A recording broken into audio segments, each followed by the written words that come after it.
Hello friends, I am Shubhangi Rohatgi, PGT Bio, KV number 1 AFS Hindon, and I welcome you to the session number 1 on the class on chapter 8 Human Health and Diseases. Health is a topic which is of concern to everybody, not necessarily only biology students, and since time immemorial people have been trying to find out answers related to the questions on health. There were great thinkers like Hippocrates who have done a lot of work in this field. Earlier, it was believed that health is a result of a balance between certain body fluids, that is the humors. It was thought that there are 4 different humors, the yellow bile, black bile, phlegm and the blood. Each of these represent a particular element of the nature. And it was believed that it is the balance between these 4 humors or the body fluids that results in good health. And if there is any kind of imbalance between these body fluids, it will result in bad health. For example, it was thought that persons with black bile will have hot personalities and would have fevers. Later, with advents in the science, particularly in the field of biology, many different discoveries were made and new beliefs were formed. William Harvey discovered blood circulation, here is his pic, and he demonstrated that normal body temperatures are present in persons with black bile. So, good humor hypothesis of health was thus discarded. Now, biology has progressed a lot and we have come to know much about health. It is now known that mind affects health. How? Well, our brain exerts control on our immune system through the neural system and the endocrine system, and it is this immune system that guards our health. So, we can safely say that our mind affects our health. After knowing so much about health, can we now describe or define what is health? Well, according to the World Health Organization WHO, it has been stated that health is a state of complete physical, mental and social well-being and not merely the absence of any disease or infirmity. Now, please pay attention on the words here. It very clearly says that health is a state of complete, total physical, mental and social well-being, not only the absence of any disease. Why these words have been incorporated in this definition? Well, we just discussed that our mind affects our health, and about social aspect, well, we know that human beings are social animals. We cannot live in isolation. Anybody who is healthy displays wellness in all these aspects. Think about any person who is habitual of say stealing or picks up fights very easily, does not gel along with people regularly and or obsessed with thoughts of sex all the time. He may or may not have other infirmities or symptoms of so called diseases, but yet would we call him fit or healthy? No, because for being healthy means to be completely physical, mental and socially well-being and not only be free from any infirmity. Moving ahead, why is this health, being healthy, so important? Well, if you are healthy, it will lead to more efficiency at work, more productivity, leading to the prosperity and increased longevity.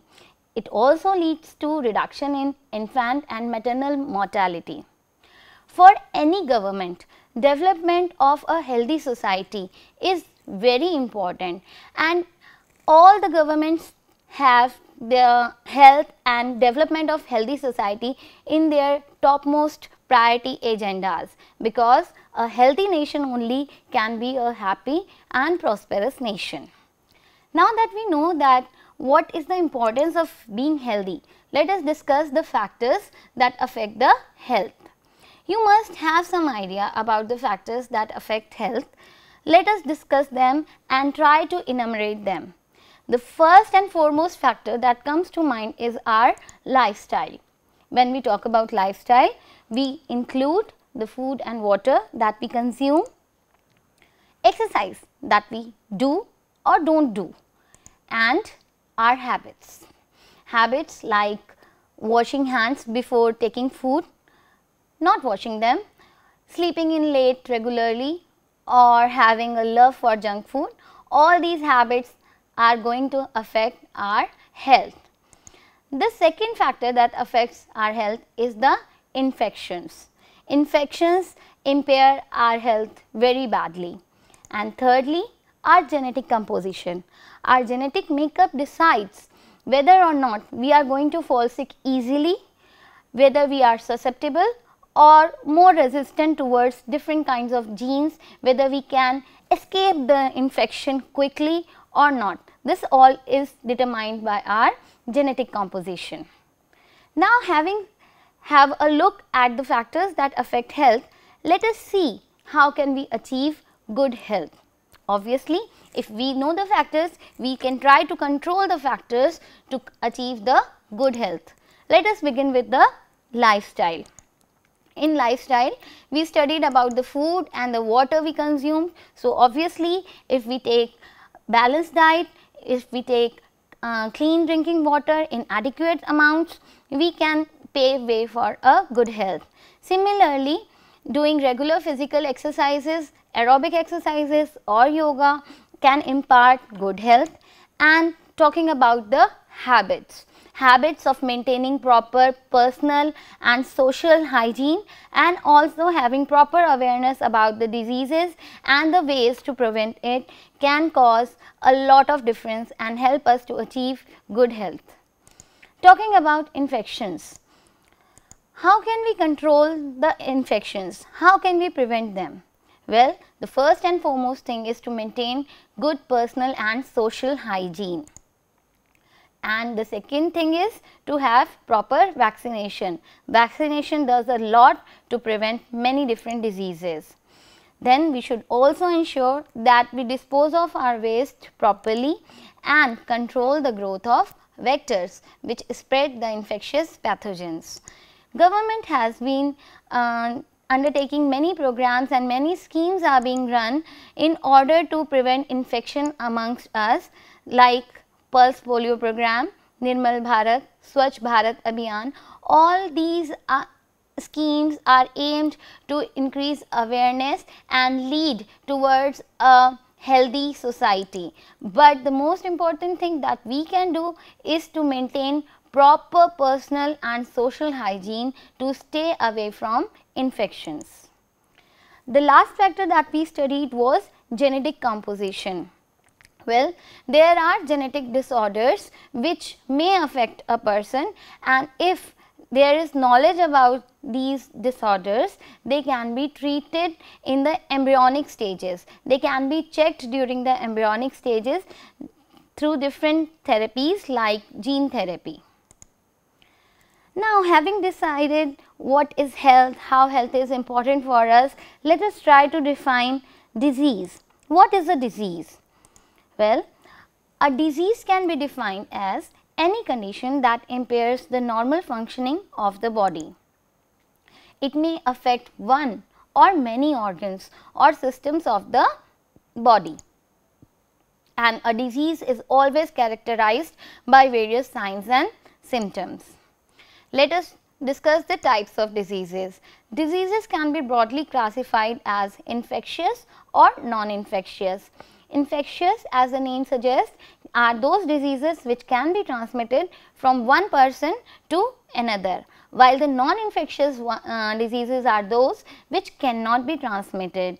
These are deficiency diseases, genetic disorders or physiological disorders. Deficiency diseases arise because of deficiency of any nutrient in our food, like you have studied about night blindness, beriberi, scurvy, rickets. All of these are deficiency diseases. Then talking about genetic diseases may arise because of chromosomal aberrations, or they can be under Mendelian disorders like Turner syndrome or sickle cell anemia. Then there are physiological disorders like diabetes, asthma or hypertension. Talking about infectious diseases, as I said earlier, these are those diseases which can be transmitted from person to person, and these diseases are caused by pathogens. Now, what are pathogens? Well, as I just said that infectious diseases are caused by pathogens, we can just reframe our words to say that pathogens are the disease causing organisms. Most parasites are pathogens. Parasites are those organisms which have started living inside the host body and they derive their nutrition from the host body itself. In this process, they also can harm the host body, and when they start harming the host body, we say that these parasites are pathogens. Now, living inside the host body is not an easy task, and these pathogens have come to be variously adapted to survive and multiply inside the host body. Some of their adaptations are like they may have hooks for attachment. Some might have developed strategies to survive the pH of the gut. They show a very high reproductive potential, and they have ability to evade immunological responses of the host. Armed with all such adaptations, the pathogens attack the host body and cause the disease. So, what can be the common characteristics of the pathogens? We have discussed a bit about pathogens, and we will try to enumerate their common characteristics. As I just said, pathogens are those organisms which cause infectious diseases, and they can be transmitted easily from one person to another. How are they transmitted?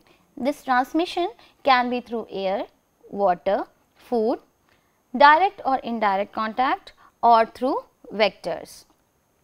Now, the pathogens can be broadly classified into 5 different categories. Out of these, 4 are cellular, that is living, and 1 is acellular. The 4 different categories of pathogens are helminths like tapeworms, then protozoa, fungi and prokaryotes like bacteria. So, all these different types of organisms can be pathogen on humans. Similarly, some viruses can also cause diseases in humans. What happens when pathogen enters the body? Here is a figure that shows what happens when pathogen enters our body. First of all, when the pathogen enters, it starts multiplying and increasing its number. This period is known as the incubation period. At this time, the body does not show any symptoms. It is the time between the infection and the onset of the symptoms. Once the pathogen has multiplied and reached an enormous number, its presence starts affecting the body and the symptoms of the disease start appearing. It is the time when we say that illness has occurred, and it is the time when body also starts recognizing the presence of the pathogen and tries to eliminate it by various methods like inflammation. What is inflammation? Inflammation is a process in which, in order to eliminate a pathogen, the body creates many different responses, because of which we can see the redness, swelling or hotness, and even the pain in that particular area. All these strategies are a part of the program to eliminate the pathogen out of the body. But during this time, when the illness is there, the immune response is now not yet fully responded. It is just trying to identify the pathogen and trying to get rid of it, but it is not very effective at this time. The last phase is the decline and recovery phase, where the immune responses are at the peak. Now, by this time the body or the medical treatment that was given overpowers the pathogen and the growth of the pathogen declines, and now the body starts repairing the damages. Let us try to look at this cycle of events more closely. Suppose I try to draw a graph between time and number of pathogens.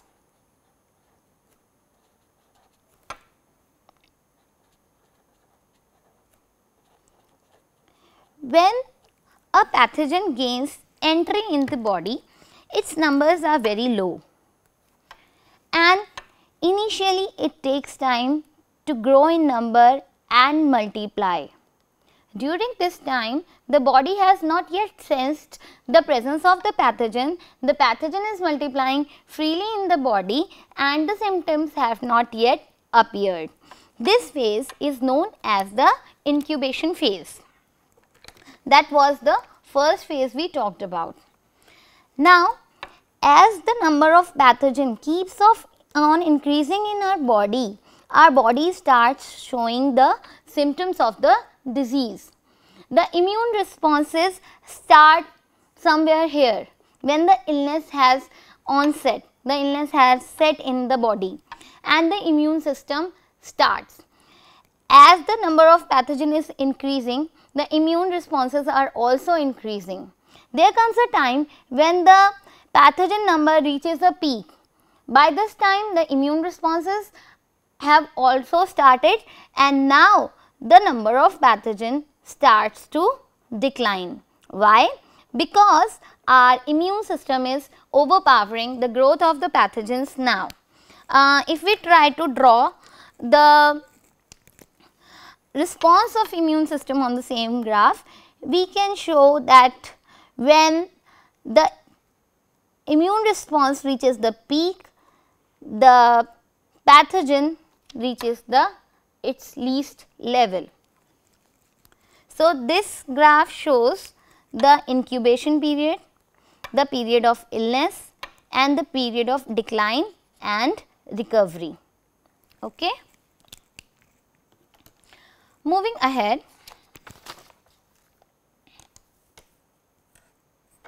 let us now discuss some modes of transmission of infectious diseases.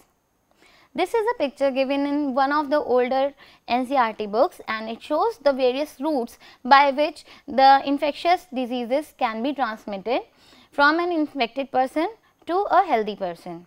It can be through direct contact, which can be physical or sexual, or by the indirect contact when a healthy person comes in contact with the articles used or touched by an infected person. The infectious diseases can also be transmitted through food and water. Contaminated food and water are one of the biggest sources of infection.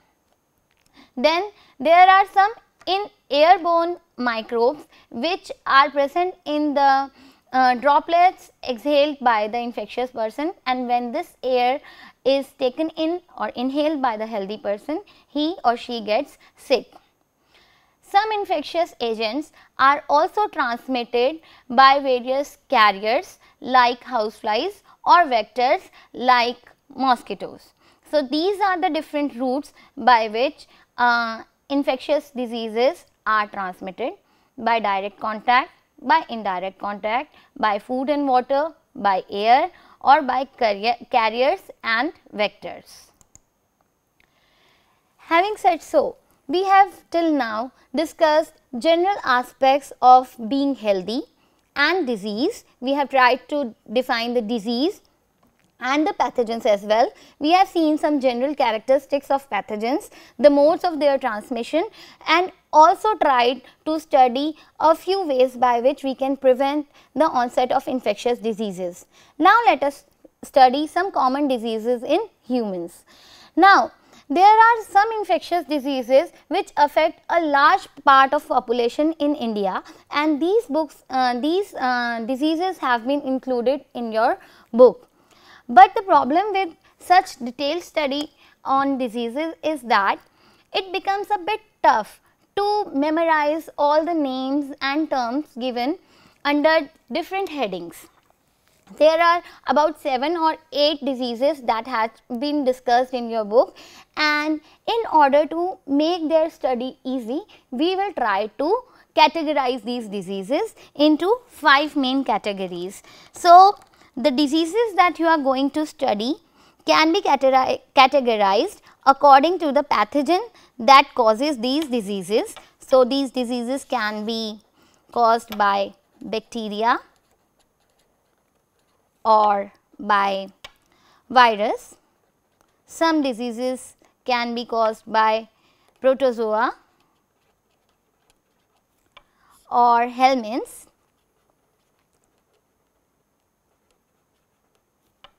or some diseases can be fungal. If we categorize the diseases like this in this order, our study will become a bit easier. So, first of all, under the bacterial diseases head, we will study about 2 diseases, typhoid and pneumonia.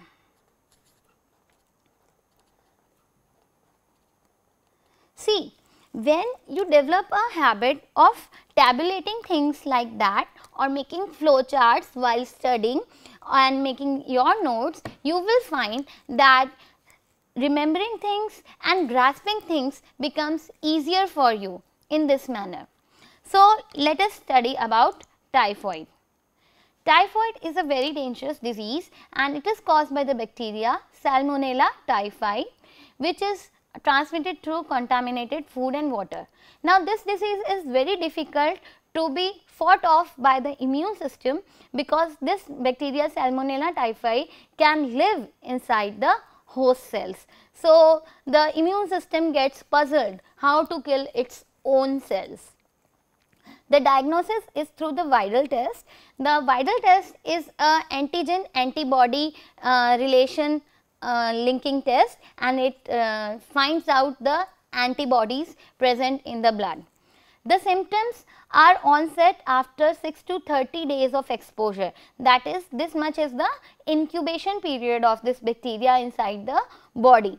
Major symptoms are fever, rash, weakness, abdominal pain, constipation or headaches.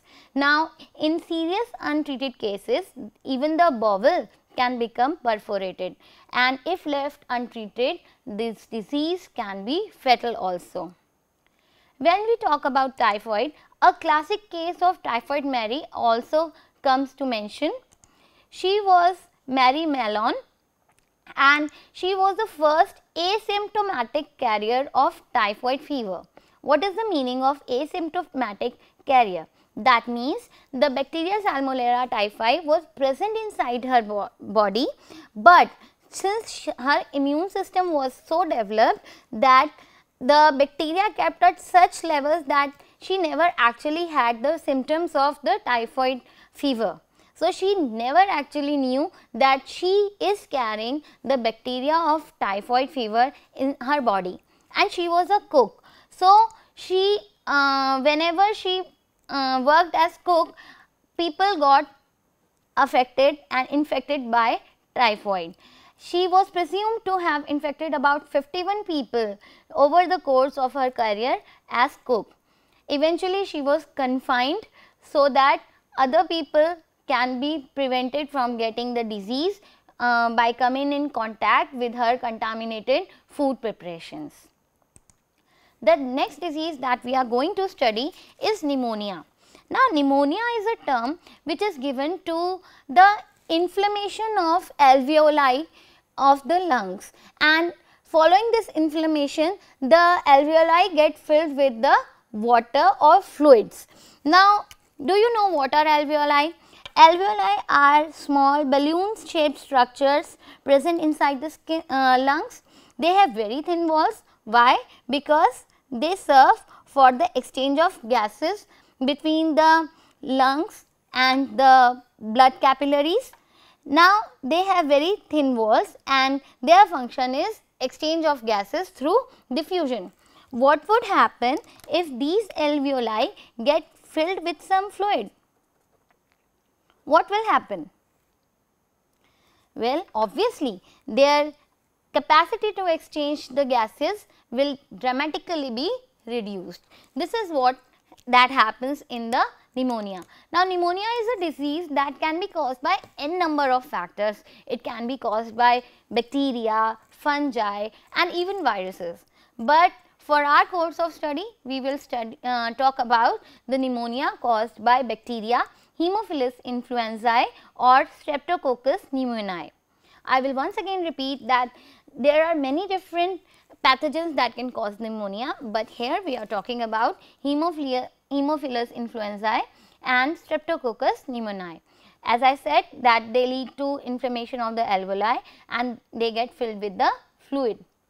Mode of transmission is the inhalation of droplets from infected person or by indirect contact, and the common symptoms are cough, fever, shortness of breath, shaking, chills, and because of low supply of oxygen, grey to purplish skin color, because the blood is poorly oxygenated. Just I told you why. The diagnosis can be made by the chest x-rays, physical exam, blood test or by the analysis of sputum or bronchoscopy.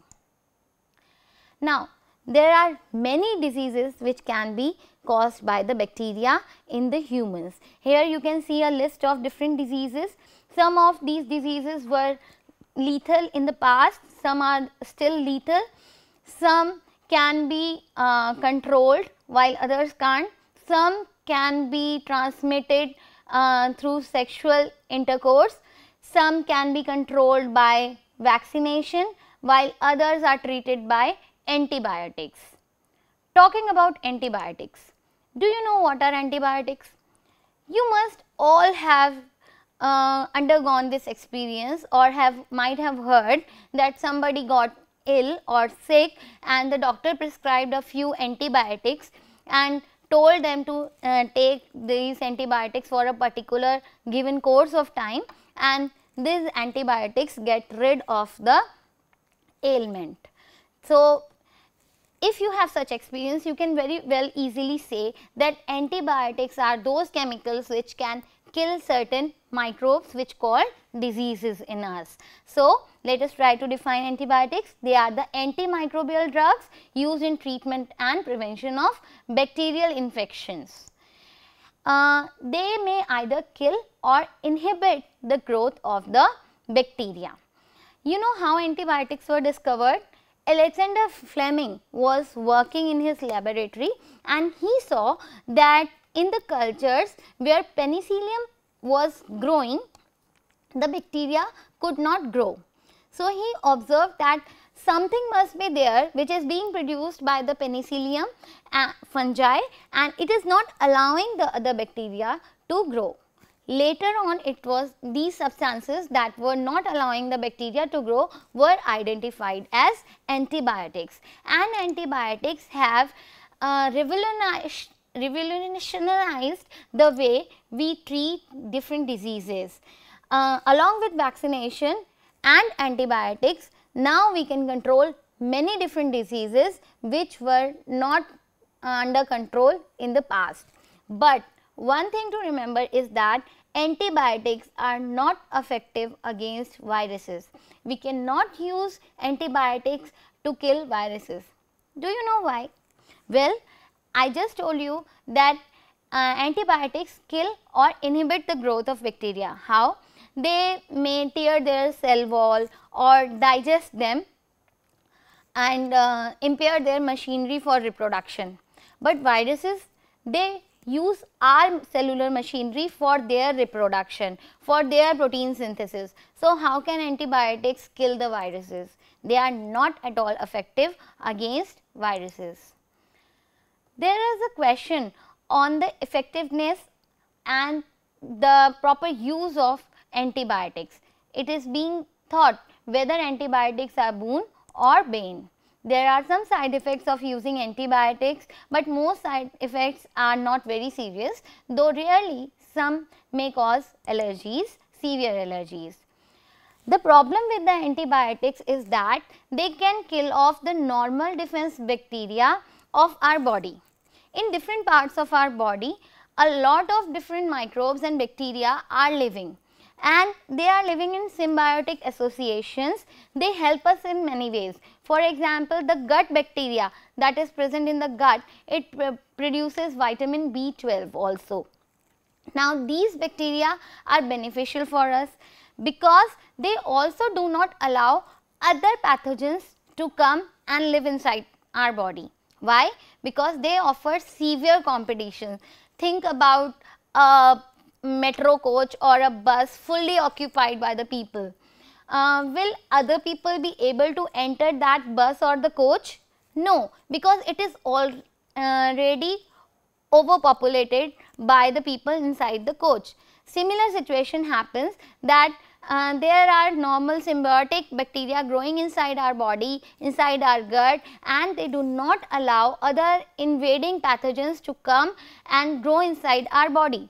But when we take antibiotics without proper prescription, without proper knowledge, what we are doing? We are also killing that beneficial bacteria which was up till now protecting us. Now that we have killed that bacteria, the metro coach or the bus that we were talking about as analogy has got free. Now, any pathogen can enter our body and infect us. So, antibiotics can kill off normal defense bacteria, and this may then allow thrush or other bad bacteria or fungi to grow. Another bad thing that happens when you take antibiotics without proper consultation is the development of antibiotic resistant bacteria. How does this happen? Does antibiotics confer resistance to the bacteria? How can they do so? We are saying that antibiotics kill the bacteria. How can they make them resistant? Well, the answer lies in the proper understanding of evolution. Let us say that there are some bacteria inside our body and they are harming us. Now, we know that all these bacteria can be genetically dissimilar. So, a few of them might be carrying an antibiotic resistant gene. I am showing an antibiotic resistant gene with this orange color. Okay? Antibiotic resistance gene. Okay. So, let us see once again, there were certain bacteria growing inside our body and infecting us, causing some disease, and a few of them might be carrying an antibiotic resistance gene. Now, you happen to take an antibiotic. What will happen? All the bacteria that did not have antibiotic resistance gene will die sooner or later, but the one carrying the antibiotic resistance gene will survive. Now, what has happened here? The competition has eliminated. It has become the lone survivor. It has now all the resources for itself. What will happen? It will now reproduce, grow and multiply in number very quickly because it has now got ample resources for itself, and soon we will have a population of bacteria which all have one or the other antibiotic resistance gene. And now, if we take the same antibiotic again for the same infection, will it be effective? No. Why? Because now all these bacteria are carrying the antibiotic resistant gene. This is how antibiotic resistance develops in the different strains of bacteria, and this is why we say that antibiotics should never be over consumed or should be consumed only under proper prescription from the doctors. Otherwise, the antibiotic resistant bacteria can develop very quickly. Talking about the antibiotic resistance, just as the way I have taught you now, methicillin resistant Staphylococcus aureus bacteria has developed, and this bacteria is very difficult to control. If any bacteria develops antibiotic resistance, how will we control it? how will we treat the disease that is caused by such bacteria? It becomes very difficult. So, what you can do? How can you help to control this antibiotic resistance? Well, always take care of these points when you are taking the antibiotics. Always take them in the correct way and never take the antibiotics without prescription. Never take antibiotics prescribed from somewhere else.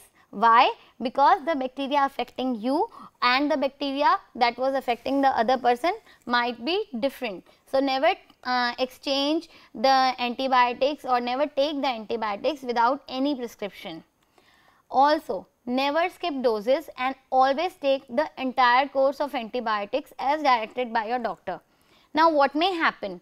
You took antibiotics for a certain period of time and you started feeling well. The symptoms started fading away and you feel now you are good to go. But the bacteria is not properly killed. Its population might have reduced, but it might not be totally eliminated from the system. And if you stop taking the antibiotic now, chances are that the leftover bacteria will develop fast and it might develop an antibiotic resistance also. Always discard the leftover medicine, and the best way is to get vaccinated. If vaccines are available, get yourself vaccinated so that you do not have to rely on the antibiotics for your treatments.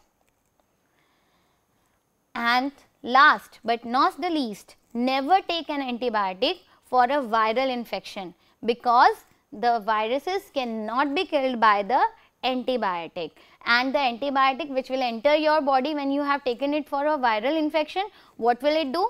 It will go harm the beneficial bacteria or help in production of antibiotic resistant bacteria. So, never take antibiotics for any viral infection. This is all about antibiotics, and now let us proceed towards the viral infections. Under viral infections, we will discuss the common cold. Common cold is one of the most common disease that infects almost all of us throughout our lives. It is caused by pathogens, and the problem is that there are more than 200 different types of pathogens, viruses which can cause common cold, and rhinovirus is the most prevalent of them. Other viruses that cause common cold are coronavirus, adenovirus, respiratory syncytial virus or parainfluenza virus. Now, our immune response is not very effective against common cold. Why? Because new cold viruses constantly develop and the body never builds up resistance against all of them. Okay? The symptoms, you all know the symptoms of common cold: nasal stuffiness, scratchy throat, sneezing, hoarseness, cough, watery eyes, etc. All these are the symptoms of the common cold. How can the cold be transmitted? Well, it can be transmitted through airborne droplets. When you inhale the droplets of a person who is sneezing or coughing, or touching the viral infected surfaces. Actually, the problem is, the first thing, that direct contact with the secretions can also cause the disease, and the cold virus can also live on the objects for several hours and can thus be acquired from contact with these objects. If you touch a thing that has previously been touched by a person who had flu or common cold, chances are that the virus which was still living on that surface will be taken up by you also, and you can also get the flu. Inhaling the airborne viruses after individuals sneeze or cough, I have shown it through this figure, this can also lead to transmission of the common cold virus. Now, people often confuse influenza with cold. Influenza is caused by the influenza virus and common cold is generally caused by the rhinovirus. These two have altogether different shapes. The symptoms of influenza and common cold may be similar, but influenza is a severe illness while the common cold is somewhat milder. How can common cold be prevented? This is one of the diseases that can easily be prevented if we take care of our habits and our personal hygiene. If you use tissue every time you sneeze and cough and throw this tissue in the waste bins, chances are that you will reduce the chances of spread of the flu. Wash your hands with soap and water regularly or use alcohol based sanitizers. If you are sick, if you have flu like symptoms, visit your doctor, do not touch your eyes or nose, and please stay at home confined in isolation so that you do not spread the flu to others also. And if you meet somebody who has flu, then try to avoid direct contact with that person as much as possible. This is how the common cold can be prevented. Let us now move on to the protozoan diseases. One of the scariest protozoan diseases is the malaria, and the other one is amoebic dysentery or the amoebiasis. Malaria, do you know what are the causes of malaria? Malaria is caused by the pathogen Plasmodium. Many species of Plasmodium are known, and falciparum is the most dangerous one. The malaria caused by this species can sometimes be fatal also. Here there is a picture of blood smear showing malarial pathogen growing inside the RBCs. This pathogen is spread by the vector female Anopheles mosquito. Before going into the details of the question, I have one question for you. If a mosquito bites you someday, can you just by looking at it from the far off, can you tell whether it is male mosquito or female mosquito? Can you tell that?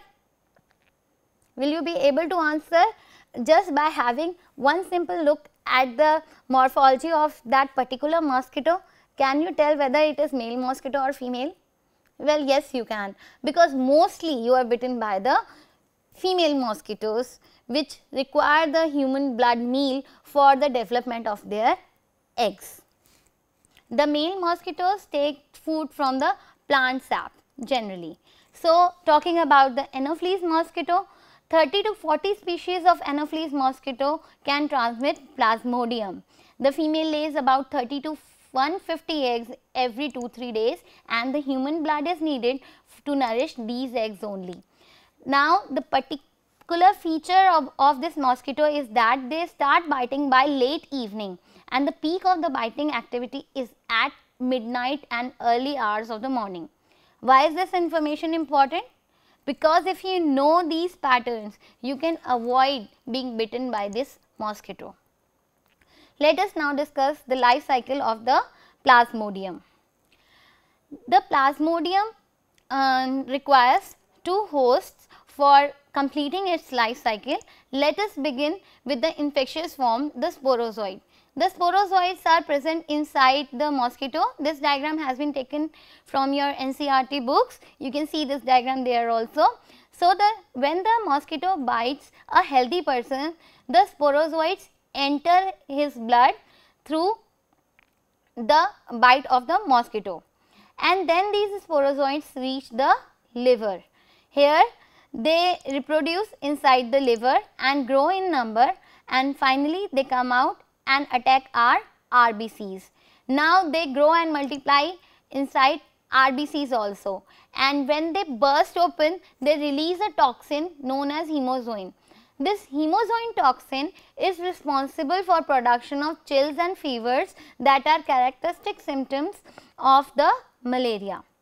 When the parasite is inside the RBCs only, it develops its sexual stages, which are now known as gametocytes. So, there are male and female stages formed.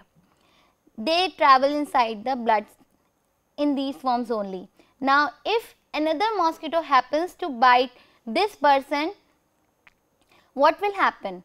These sexual stages will be taken up by the mosquito along with the blood meal. Once the sexual stages or the gametocytes reach the intestine of the mosquito, fertilization takes place there, and again sporozoites are formed.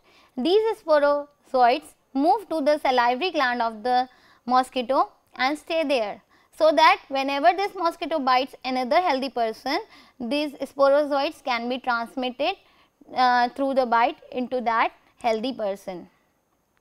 So, the points to remember here are that the sporozoite is the infectious form, gametocyte is the sexual stage, and fertilization takes place inside the mosquito's intestine, and sporozoites are stored in the salivary glands of the mosquito. The symptoms of the malaria are very characteristic, and it infects almost all of the body, it affects almost all of the body. And here is a picture, a diagrammatic view of RBCs which carry the plasmodium. How can you prevent being bitten from the mosquito? There are two methods. You have to look for preventing the bite when you are inside the house, and when you are outside the house you have to look for the ways by which you can prevent the breeding of the vector, that is you control the vector population. So, let us first see what we can do in our houses. Remember, I told you that the mosquito starts biting late evening, and the biting activity is at the peak during midnight. So, what can we do inside our homes? When we sleep, we use mosquito nets or we use insect repellents, however useful or harmful they are, that is a matter or topic of debate, but to some extent they do protect us from the mosquito bites. Most effective will be to keep the windows closed, especially during the evening hours. If we do these things, we can prevent the bite inside our house. Talking about outside, we can do many things to control the vector population. We can do fumigation, or we can spray various chemicals on the stagnant water, chemicals like petrol or kerosene oil, so that the mosquito larvae do not get proper oxygen and they die. And one of the biocontrol methods which is very effective is release of gambusia fish in the stagnant water bodies. These gambusia fish are very small and they feed specifically on the mosquito larvae. So, if there are large bodies of stagnant water, standing water, these fish can be introduced in those water bodies and they will eat off the mosquito larvae, and ultimately the vector population will decline. This is how we can control the vector of mosquitoes, we can control the mosquitoes. The next disease that we are talking about is amoebiasis. It is caused by ant amoeba histolica. This pathogen is carried by houseflies from places to places. What happens that the parasite lives in the intestine and it is passed on the outside with the fecal matter. When the housefly sits on the fecal matter and then later it sits on the food or water that you are going to consume, the parasite or the pathogen will gain an entry inside your body also. So, contaminated food and water are the main sources of infection, and the symptoms are constipation, pain, cramps, stool with excess mucus and blood clots. How can you prevent this disease? By ensuring that you do not consume food and water that has been contaminated. How can you do so? Well, you can keep your food items covered so that the housefly do not get to sit on it, and avoid eating cut fruits and salads and different food preparations from the vendors who do not keep their food items covered. And also you should try to avoid the entrance of houseflies in your homes also by keeping the surroundings clean. It does not mean that you just clean your home and throw the garbage outside next to your home on the streets. This will not control the houseflies. They will come and sit on the garbage and then come back to your house and spread the diseases. Next topic is the diseases caused by helminths. Here we will discuss ascariasis and filariasis. Ascariasis is caused by the roundworms. Here is a picture of roundworms. This is the male roundworm, which is smaller as compared to the female roundworm, and here you can see the characteristic curve of the tail. This helps us to identify the male from the female. They live in the intestine and their eggs are excreted along with the fecal matter. So, here also the infection is acquired through contaminated food and water. The symptoms are internal bleeding, muscular pain, blockage of intestinal passage, fever and anemia. This is a very dangerous disease and it harms a lot of people, especially children, and it can be prevented only by using simple methods like habit of washing hands every time before you take meal, like by inculcating the habit of keeping the food items covered. And these diseases can also be treated by tablets which are available in the pharmacies at very low cost.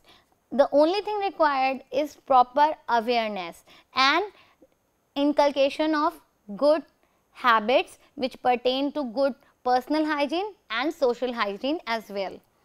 The next disease is filariasis. It is caused by the pathogen Wuchereria bancrofti and Wuchereria malai. This is a microscopic pathogen and it is carried by the vector female mosquitoes like Culex and Anopheles, and this lives in the lymphatic vessels of our body.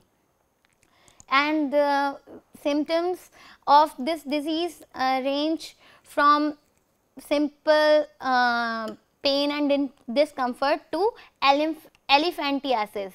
The symptoms of elephantiasis are severe deformity of lower body, limbs and even genitalia. The skin may become thicker and may cause the pain also. The last disease that we are going to study is a fungal disease, that is a ringworm. Ringworm can be caused by a variety of fungi like Microsporum, Trichophyton or Epidermophyton, and it is generally acquired from soil but can also be transmitted by use of articles of the infected person. The symptoms are presence of dry scaly lesions and intense itching, and they generally occur in skin folds, groin, toes, and they also can occur on nails and scalp. So, this was all about the various diseases which are very common amongst the Indian population, and a thorough awareness is required to prevent these diseases. I hope that today's session has helped you to understand the basic logic behind the spread of infections, and you can understand how important is the inculcation of good habits, proper maintenance of proper personal hygiene and social hygiene is important for prevention of various diseases. So, I have brought some questions for you to think over, like what are the various adaptations of pathogens that help them to survive in the host body. You remember we discussed some adaptations in the beginning of the session. Please try to list them. The second question that you should look for answer is, what are the common modes of transmission of pathogen? Next, how can vector-borne infections be controlled? Fourth question that you should try to find out the answer is, how important is the maintenance of personal and social hygiene for prevention of diseases? Lastly, our habits can save us from many diseases. Please try to justify this statement with examples. Thank you.